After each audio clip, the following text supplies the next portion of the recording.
So, David, first question for you, really, and this is something that kind of came up in the pre-registration questions, and it's quite a basic one. But when we talk about Oxbridge, what do we mean in the context of making an application for university? So, what is this kind of this term Oxbridge? What does it actually mean in reality? Okay, well, firstly, good morning or good day, depending on what part of the world you're in. To everybody, thank you for attending, and I hope this will be useful to you. This is the simplest question. Oxbridge is simply the term used to denote the universities of Oxford and Cambridge.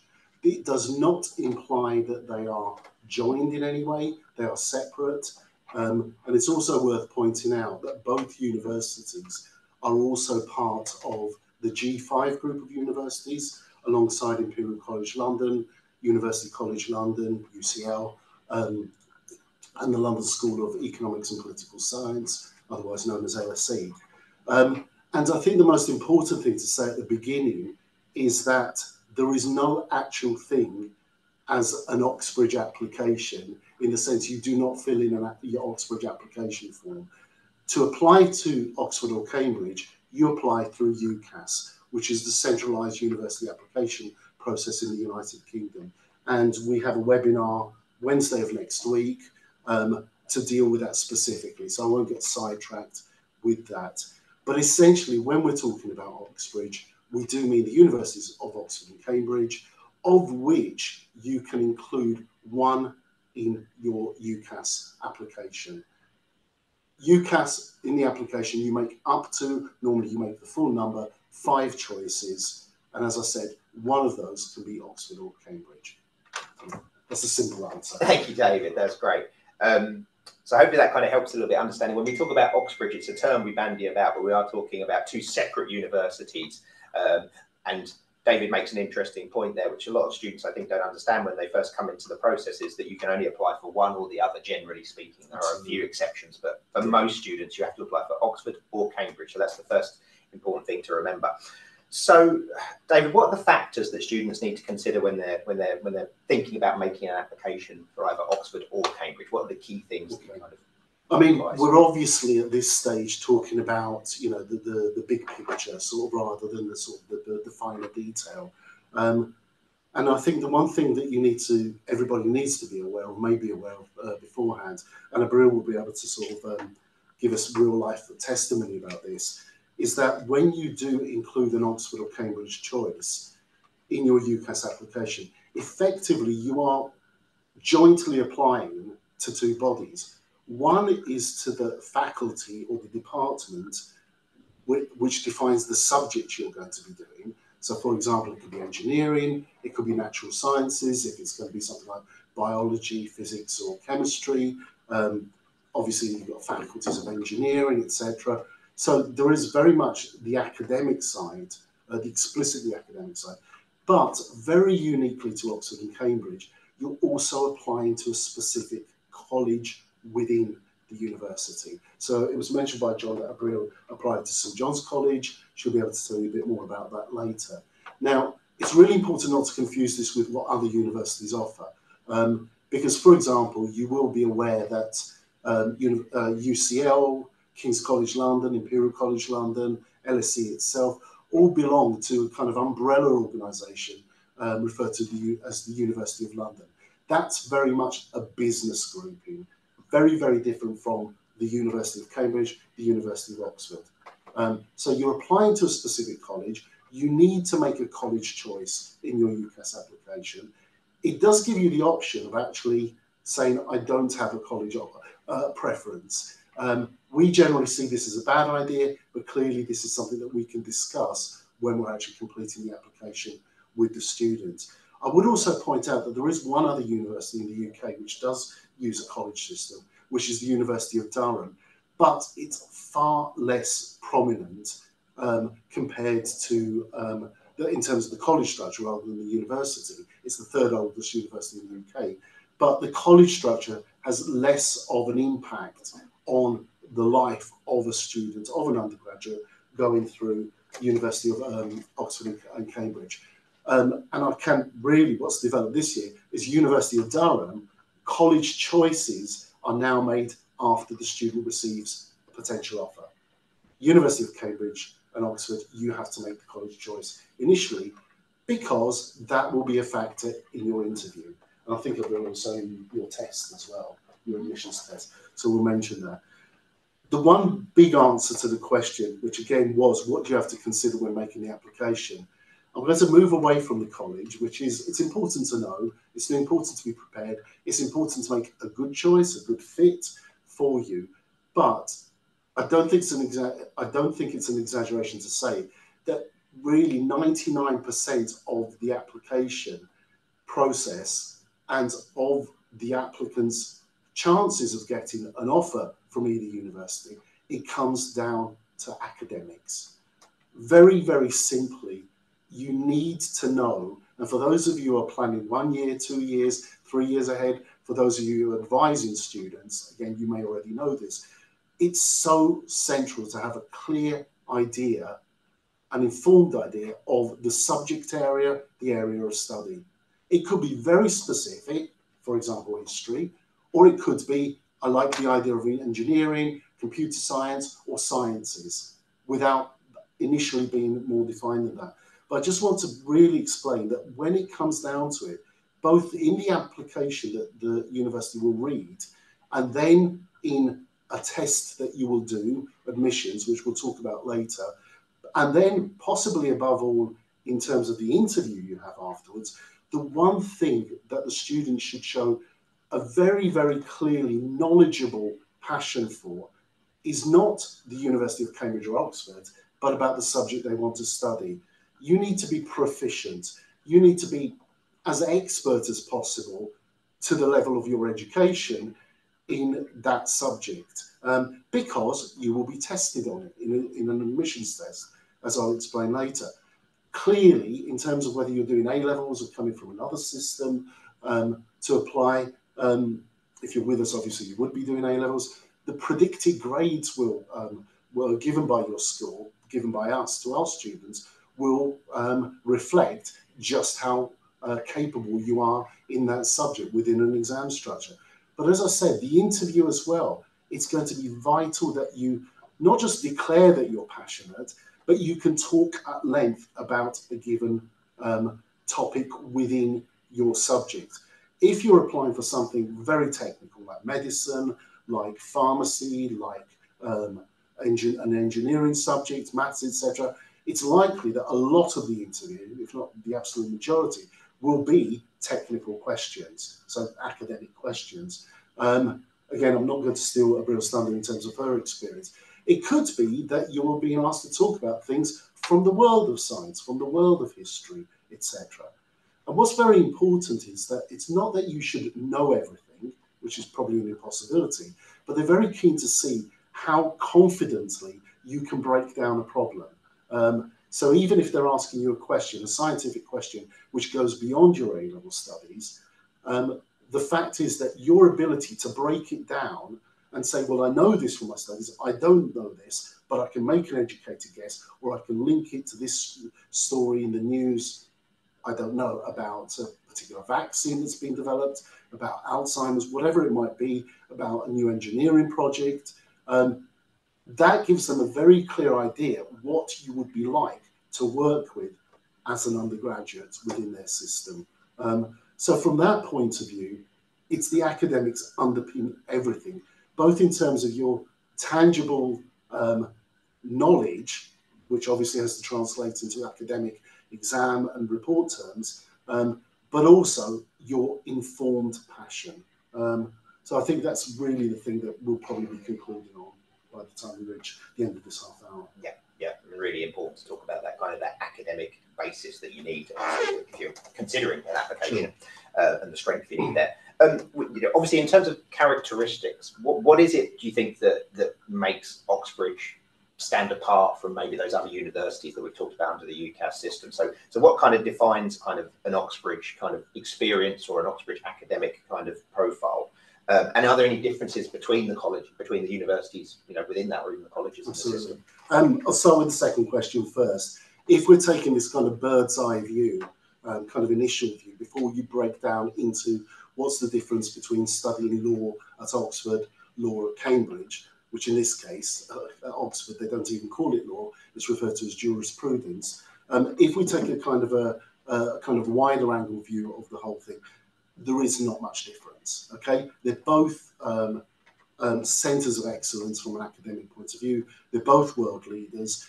Obviously, you will be aware from rankings. So if you're in China, you'll be aware of QS rankings, world rankings, elsewhere. They are perceived to be centres of excellence.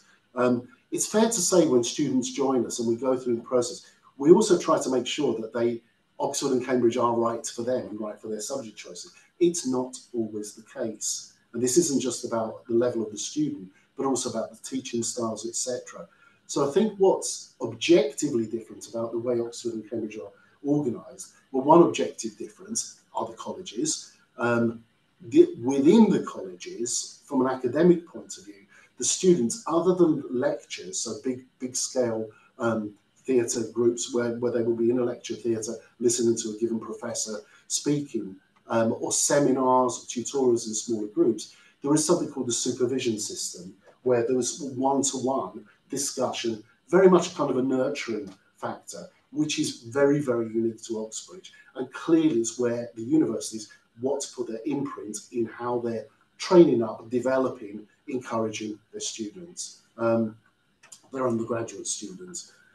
It's fair to say most other universities, you only get that one-to-one level of interaction as a postgraduate, so doing a master's or a PhD.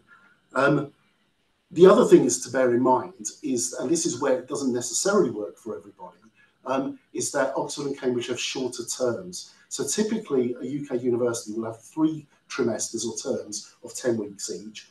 Oxford and Cambridge have 8-week terms. Now, we had a student last year who was considering applying to Cambridge for architecture, and one of the reasons she preferred not to was because, being a very hands-on practical subject, the idea that quite a significantly smaller proportion of the year, so basically 24 weeks as opposed to 30, would be a limit on the interaction she had within the university teaching structure. So those are the kind of objective differences. Obviously, I said about the perception, it's perceived, they are both perceived to be among the best, if not the best, universities in the UK and around and globally. But I really do emphasise it's so very important. So, well, obviously being perceived to that, it attracts lots of very, very good applicants. So it is incredibly competitive. If there is one difference that I should highlight finally, it's later in the process. The University of Cambridge have a tendency, once they receive the applications, to interview a larger proportion of the applicants. Necessarily that means, because the number of places available are similar, that they will then reject more students, more applicants post-interview, after interviews. Oxford do it much more the other way around. They will be far more selective in selecting interviewees. So it's more difficult to get an interview for Oxford. But once you've got the interview, I'm never going to use the word easy, but statistically, you have a better chance of getting an offer.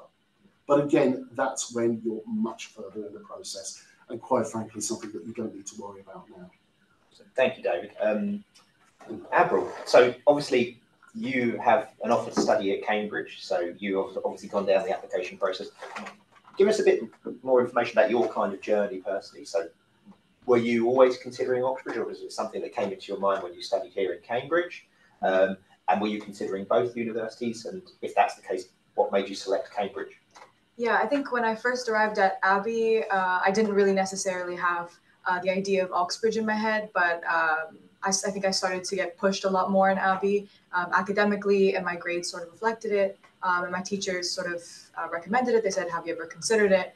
And I started to think about it, and then thinking about the difference between Oxford and Cambridge. I think for me, it was more or less a straightforward decision because I was able to see all of the advantages that Cambridge had.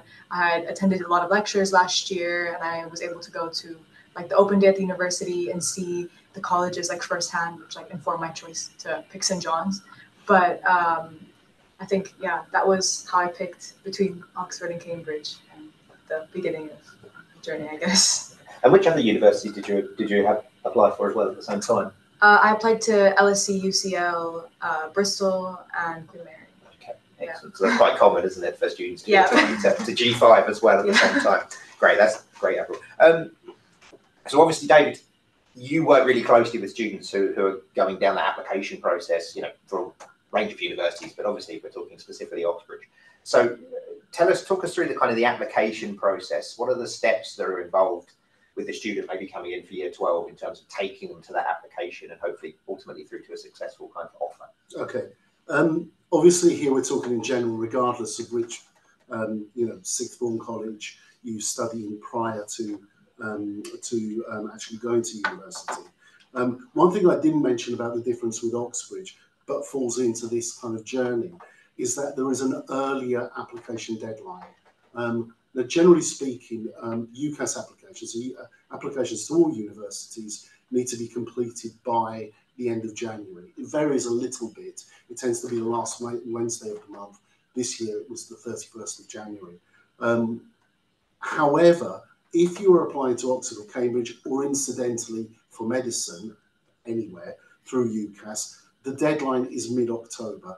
Normally the 15th of October. In this current cycle it was the 16th, because the 15th was a Sunday. So that puts some pressure in terms of where you need to have a completed application. But in terms of the actual steps, in terms of developing subject interest, so this is the work to be done in year 12, it's very, very important to read widely, read beyond what you're doing, for example, in A-levels, to read beyond the curriculum, to be well informed. And then depending on what you're applying for, to get relevant experiences in.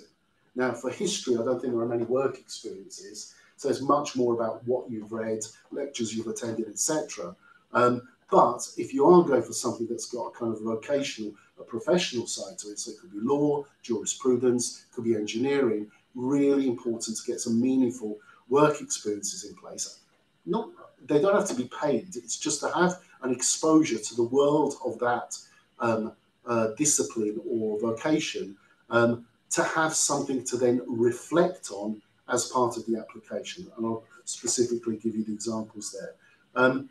In terms of the formal steps, I'll do them chronologically, and we do then go into year 13, and we assume that all the preparation has gone in place here. The first step normally, or can be, an admissions test.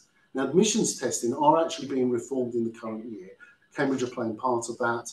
I'll probably mention that a bit more about that in the UCAS webinar. But generally speaking, students would register for in advance for an admissions test.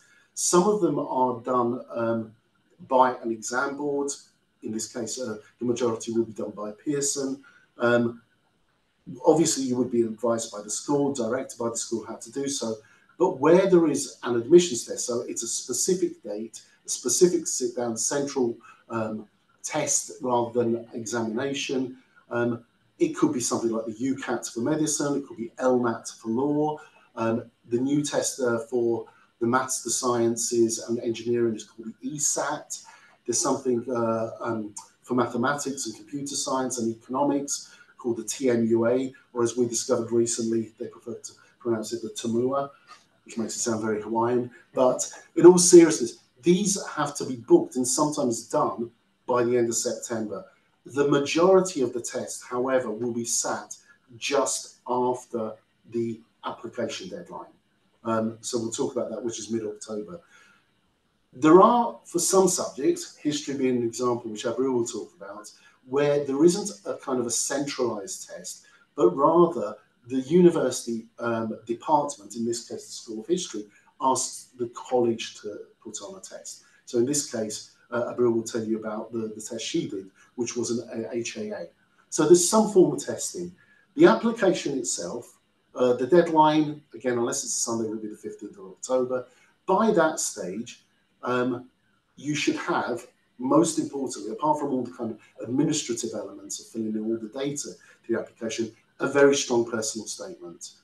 Again, we'll talk more about personal statements, what makes a strong personal statement in the UCAS webinar next week, because what makes a strong Oxbridge personal statement, with a few differences, kind of tweaks on focus, will be what makes a strong personal statement for Imperial College London or LSE. Okay, very important to realise that the UCAS application is one application with one personal statement by the student, one reference by the school or college, clearly we're responsible for that, which goes to all 5 universities. So you do not write within your UCAS application a personal statement specifically for Oxford or Cambridge. It has to be about you and your relationship with the subject you want to study, why you want to study it, how it links to your current studies and past studies, and evidence of your other experiences, extracurricular, work experience, etc., which you have reflected on and reinforced this decision, and which might then crop up as questions in an interview situation.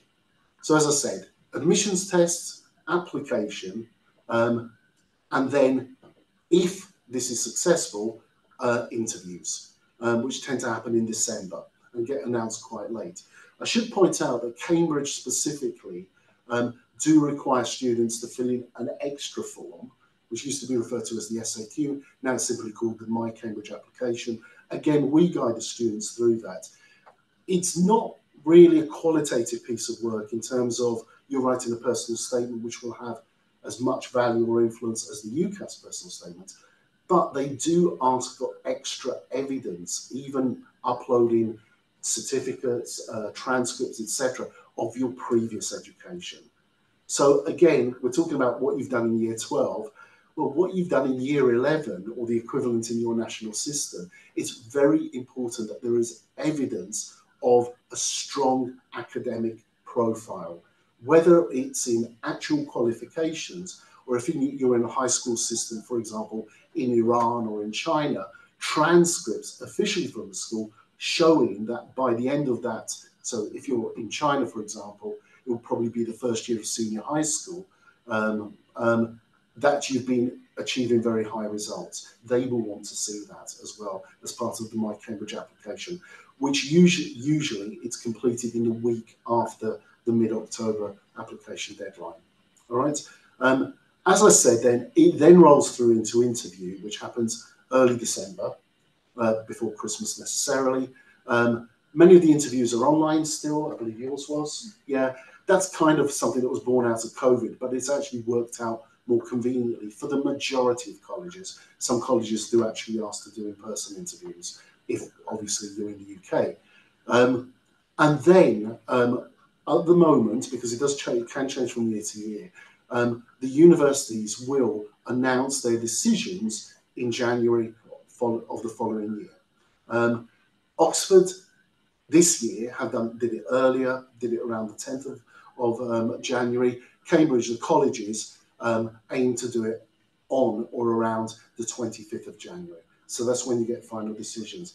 And the last note I would make, this is slightly beyond what you can do, but this is very much part of the journey, is that both universities also have a system by which if the college you've applied to thinks you're good enough, but does not have space for you, does not have a place, they will put you into something called the winter pool, or simply the pool, POOL, which is them saying to all the other colleges within Cambridge or Oxford University, they don't cross-reference, that you are a good candidate, a very good candidate, and that they are recommending you to another college if they have place.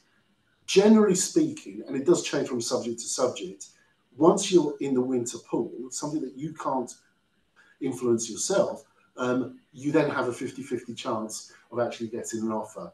And this doesn't prove that fact, but we had, from our very good batch of applicants this year, a good number of offer holders this year, but 2 students were winter pooled. One was then offered a place by another college, one unfortunately was not.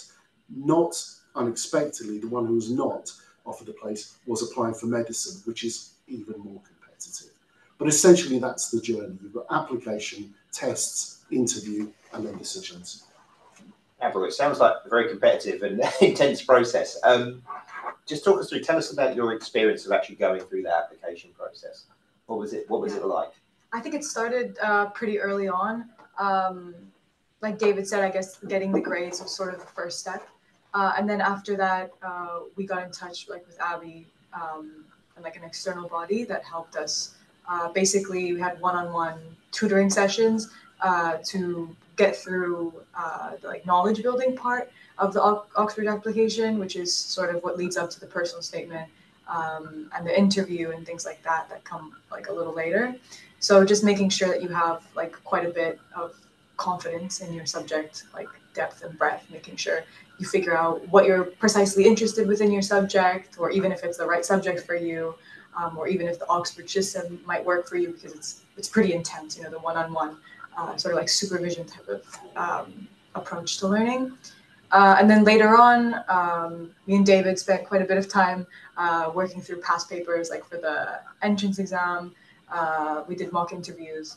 I think that was pretty much the whole process. And how was your interview in reality? How did you find it? I think it's always very different than what you expect. You definitely have a lot of preconceptions, and it's definitely quite a big sort of mystical thing about the Oxbridge thing is like the interview and meeting like the tutor, whoever is interviewing you, is definitely very nerve-wracking, thinking that this is like sort of what it all depends on. But I think as soon as you get there and you start getting comfortable with the other person, it wasn't as bad as I anticipated. It's okay. So not as scary as you thought. Yeah, definitely not. Yeah. Hear that a lot, actually. Yeah. Excellent, thank you for sharing that.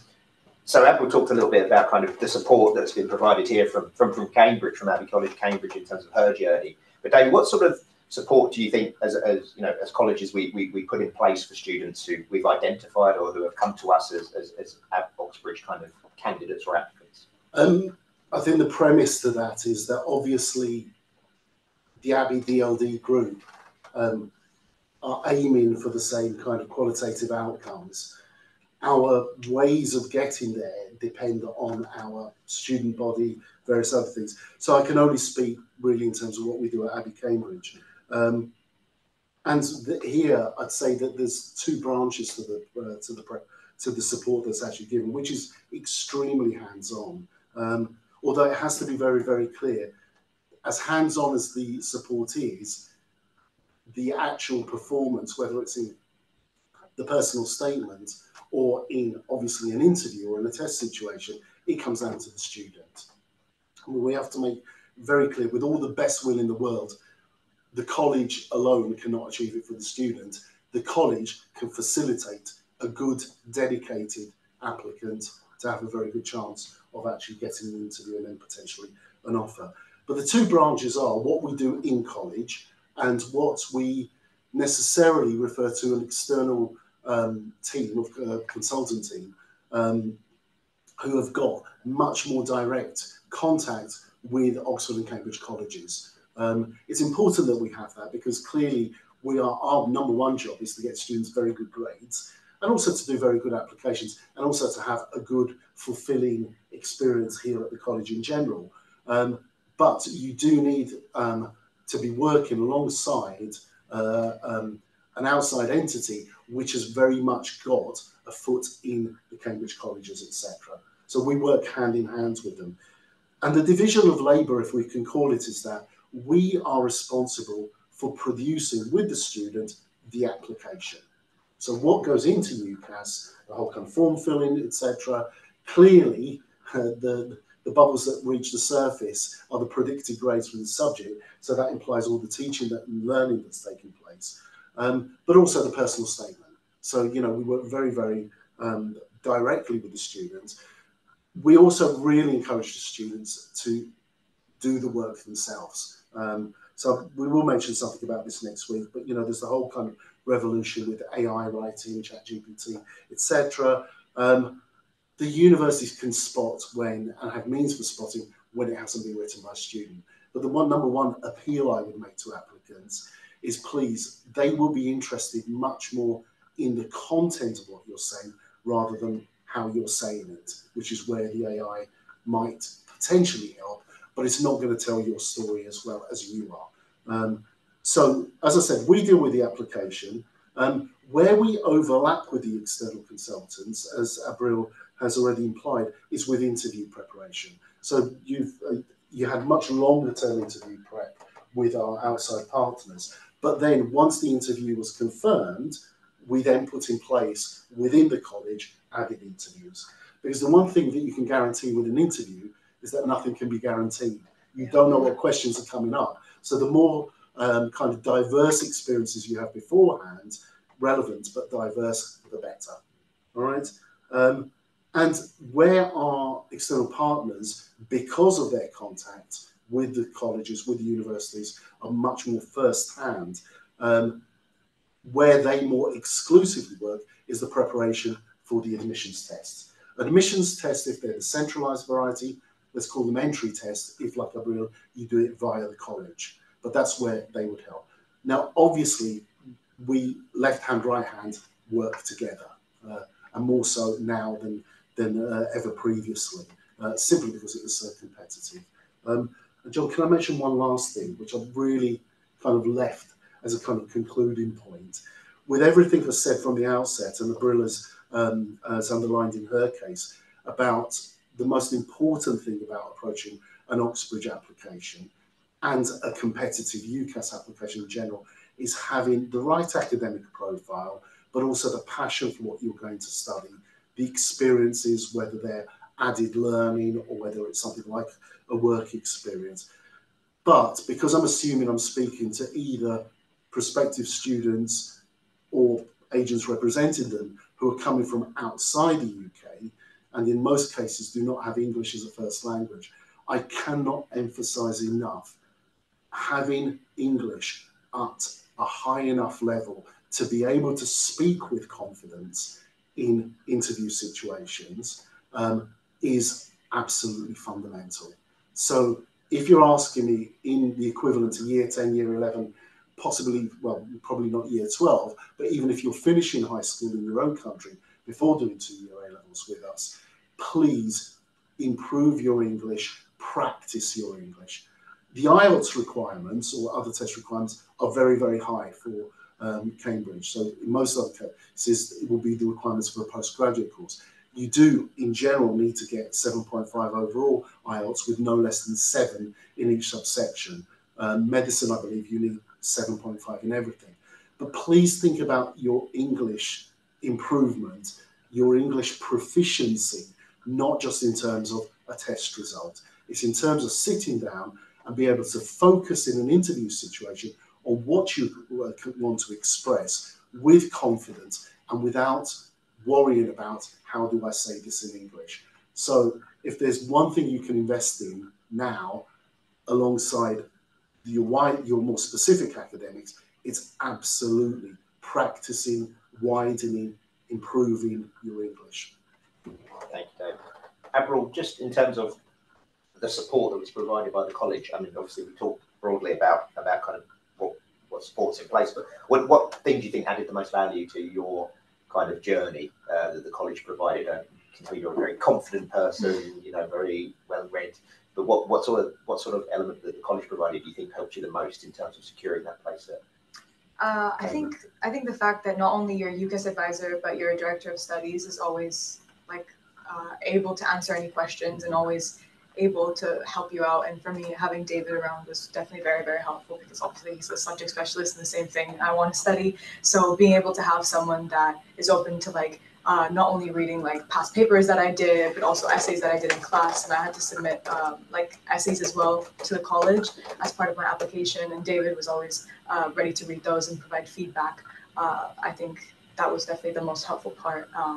And the same thing with any contact we had with like the external body, like my tutor with them was also online at all times, whatever question, very flexible in the hours that we would do our sessions to fit with school and any extracurriculars I have. So I think that's definitely the best part. That's good to hear. I think the other thing to stress is, you know, certainly with an Oxbridge candidate, part of that preparation is about giving more of an academic load, you know, putting a bit more of a workload on that student, because what we are trying to do is mimic those conditions as best we can that you're going to receive when you progress to Oxbridge. and you need to be prepared for the extra reading, you know, for that supervision environment, which is in those shorter terms. Exactly. It's a much more intense kind of academic experience. So part of what we do, as well as building knowledge and preparing students for interviews, is also preparing them to take that step and to be successful at Oxbridge. So that's very important. I think we touched on this a little bit. The last question, guys. If you have any questions, please do post them. We have a few questions that we've been given beforehand, but please do post any now. But we'll try to answer those in the 10 minutes or so at the end of the session.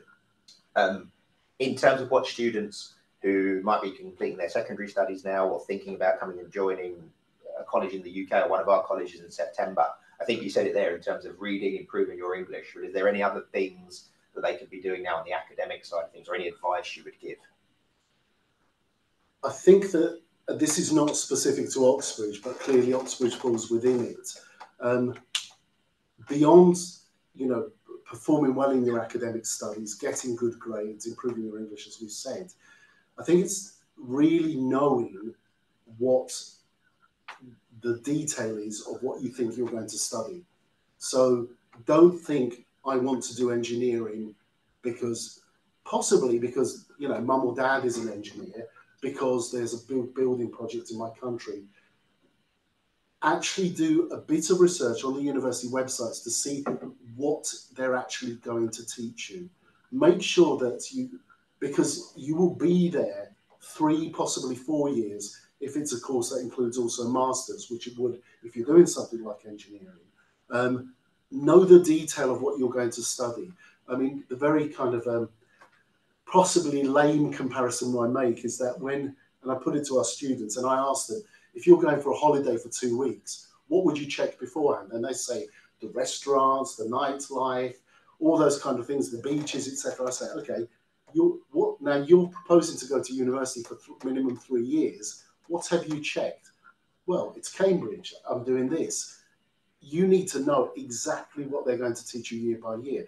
Also, because within the Cambridge and Oxford systems, for certain subjects, you choose history, you do history.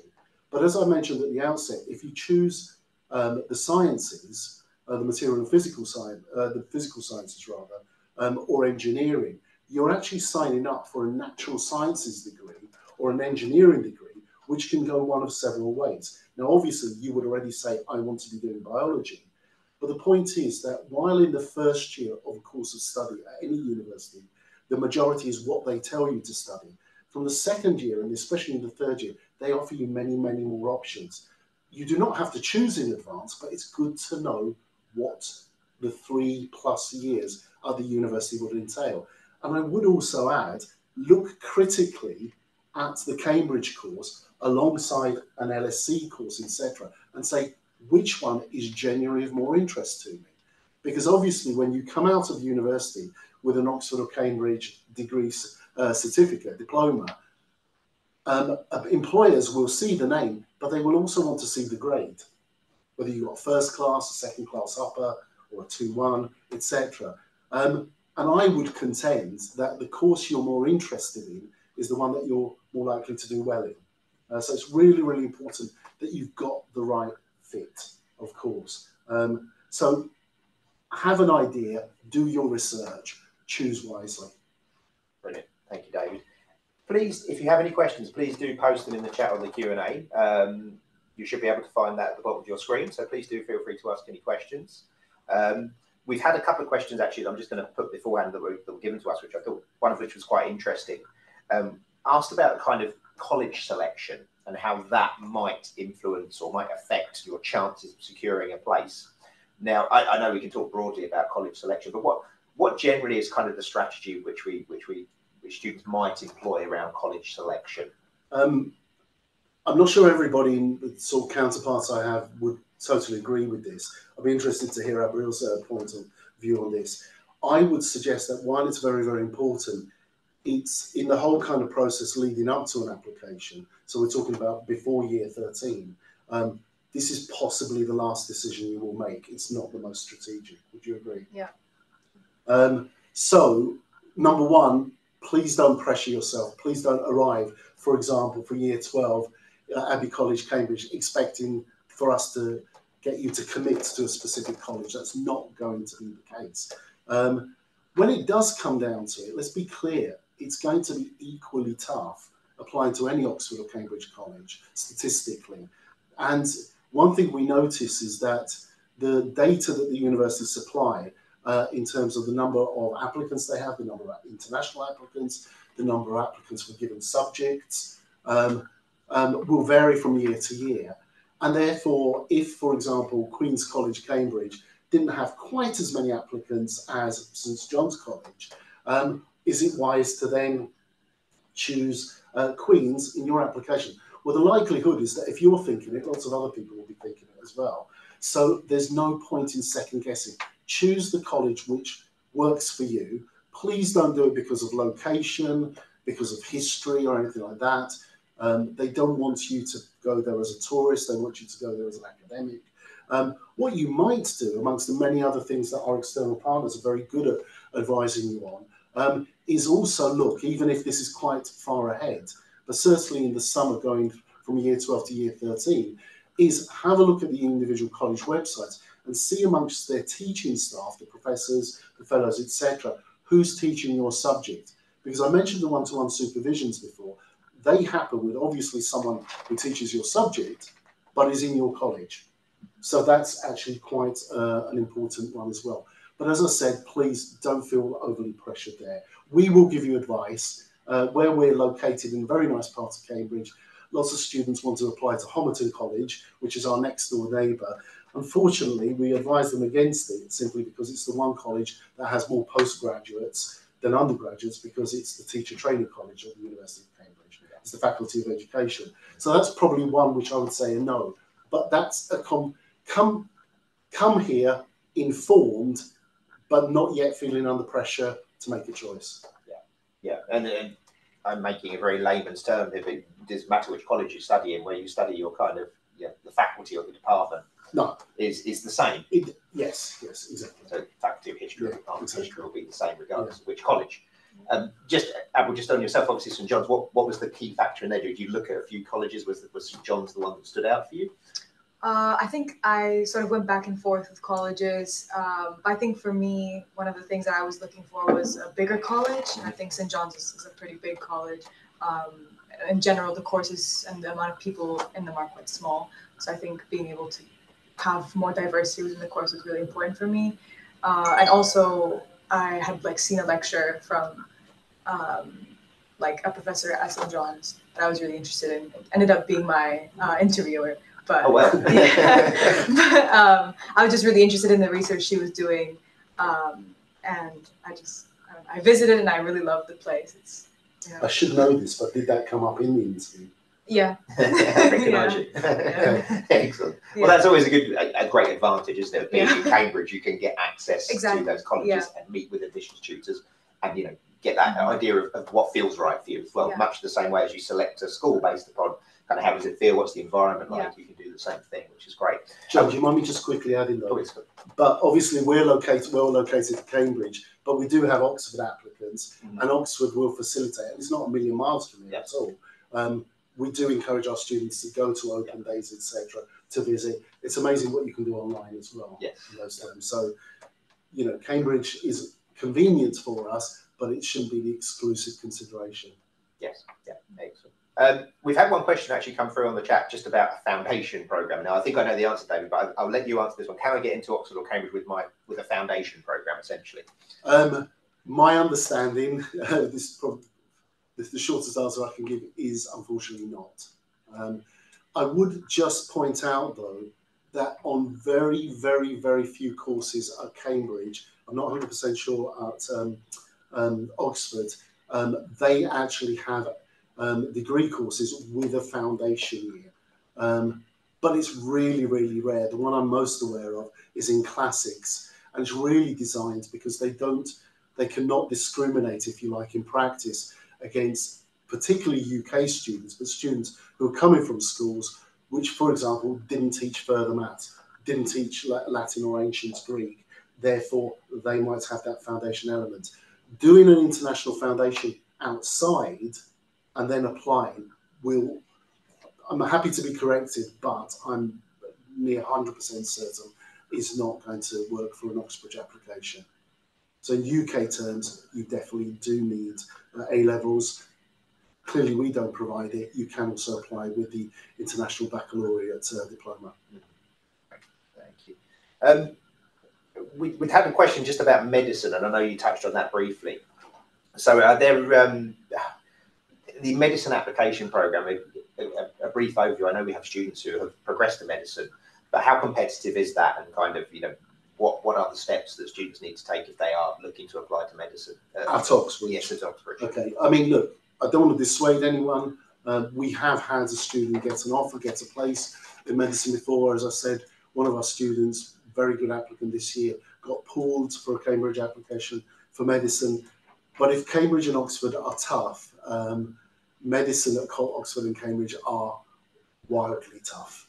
We're not going to dissuade students, but we would obviously want them to have, you know, the profile that would allow them to do so.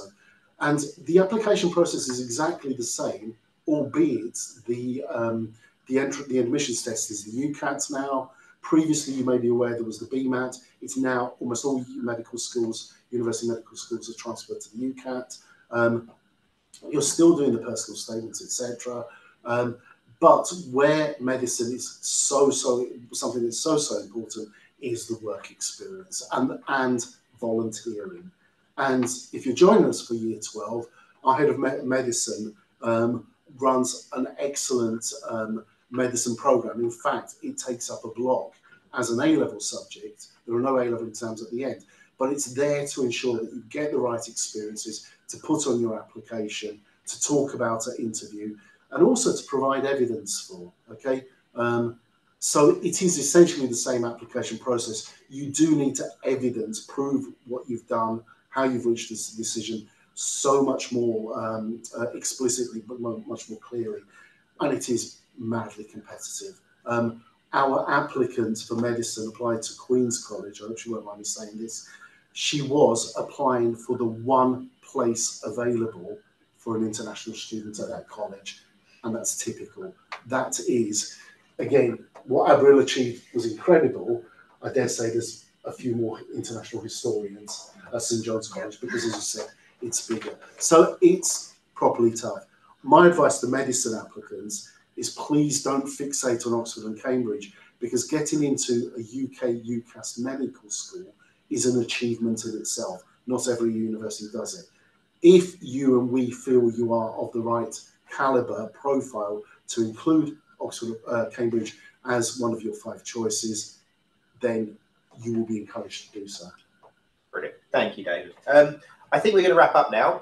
If anyone does have any questions, we will be getting in touch after this with a link to the recording. So please do feel free to post questions in response to that email, or to speak to one of our admissions advisors around the world, and I'm sure they'll be able to help and put in touch with the colleges to answer any more specific questions.